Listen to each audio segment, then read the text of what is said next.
Shalom, damai sejahtera Kristus menyertai kita semua. Marilah sejenak kita menenangkan hati dan pikiran untuk merenungkan firman Tuhan. Mari kita berdoa. Bapa kami yang kudus dan mulia, kami datang kepadamu dengan hati yang penuh rasa syukur. Kami percaya Roh Kudus memimpin kami saat ini, memberi kami ketenangan dan kedamaian-Mu, supaya kami boleh memahami firman-Mu dengan penuh hikmat dan pengertian. Ampunilah dosa dan kesalahan kami menurut kehendak-Mu yang sempurna. Di dalam nama Yesus kami berdoa. Amin. Firman Tuhan pada hari ini diambil dari Kisah Para Rasul pasal 20 ayat 9. Seorang muda bernama Eutikus duduk di jendela. Karena Paulus amat lama berbicara, orang muda itu tidak dapat menahan kantuknya. Akhirnya ia tertidur lelap dan jatuh dari tingkat ketiga ke bawah. Ketika ia diangkat orang, ia sudah mati. Saudara-saudara yang dikasihi Tuhan, pernahkah kita merasa sangat lelah sampai akhirnya mengantuk? Saat kantuk datang, mata mulai terpejam dan tanpa sadar kita tertidur. Itulah yang dialami oleh Eutikus saat ia duduk di jendela sementara Paulus berbicara cukup lama. Karena kantuknya yang berat, ia ketiduran lalu jatuh dari lantai 3. Orang-orang mengangkatnya dan mengira ia sudah mati. Tetapi melalui Paulus, ia dipulihkan dan masih diberi kesempatan untuk hidup. Bukankah ini juga gambaran kita ketika kita datang beribadah, mendengar firman Tuhan, bahkan turut melayani Tuhan, namun hidup sering membuat kita lelah. Rutinitas, pergumulan, beban pikiran, semuanya itu bisa membuat kita lengah. Dan saat kita lengah, tanpa sadar kita mulai jatuh. Ya, jatuh dalam dosa, jatuh dan menjauh dari Tuhan. Namun kabar baiknya, Tuhan tidak membiarkan kita tetap jatuh dan mati.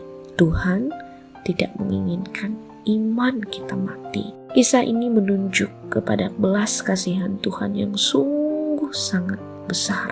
Kasih yang kita lihat di dalam sengsara Yesus. Ia turun ke dalam kejatuhan kita. Ia menanggung dosa kita. Supaya apa? Supaya kita tetap memiliki hidup yang kekal.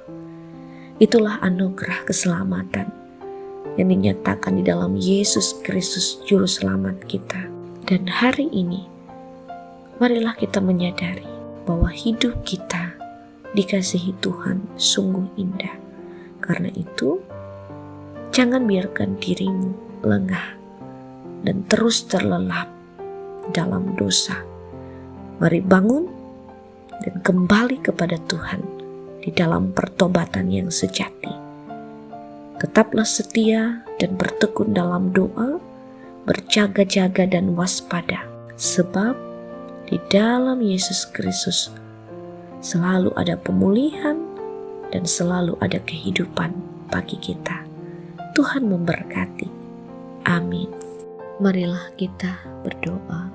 Ya Tuhan yang penuh kasih, kami datang ke hadirat-Mu dengan hati yang penuh pengharapan. Kami bersyukur untuk firman-Mu hari ini yang mengingatkan kami agar tetap hidup di dalam-Mu. Terima kasih karena saat kami lelah dan jatuh, Engkau tidak pernah meninggalkan kami. Terima kasih karena Engkau adalah Allah yang setia dan penuh belas kasihan. Di dalam Yesus Kristus Juru Selamat kami, Engkau berkarya untuk memulihkan kami. Engkau hadir dalam kejatuhan kami manusia, dan Engkau menyelamatkan kami. Kami bersyukur, kami punya Allah yang hidup, Allah yang penuh kasih. Ya Tuhan, ampunilah dosa dan kesalahan kami. Kasihanilah kami di dalam kehendak. Kami serahkan seluruh tubuh, roh, dan jiwa raga kami. Kami serahkan seluruh aktivitas kami, kehidupan kami ke dalam tangan-Mu, baik itu pekerjaan, usaha, kesehatan, pendidikan, dan pelayanan kami. Sertai dan kuatkanlah kami dalam setiap langkah. Ajarkan kami hidup rendah hati, taat, dan setia kepada perintah-Mu. Kami juga membawa setiap pergumulan dan pengharapan jemaat-Mu. Engkau yang mengetahui isi hati kami. Kiranya Engkau saja yang menolong, menguatkan, dan meneguhkan iman pengharapan kami. Dan kiranya Engkau memulihkan setiap dari jemaat-Mu yang sakit, berbeban berat, dan berkekurangan di dalam kehendak-Mu yang sempurna.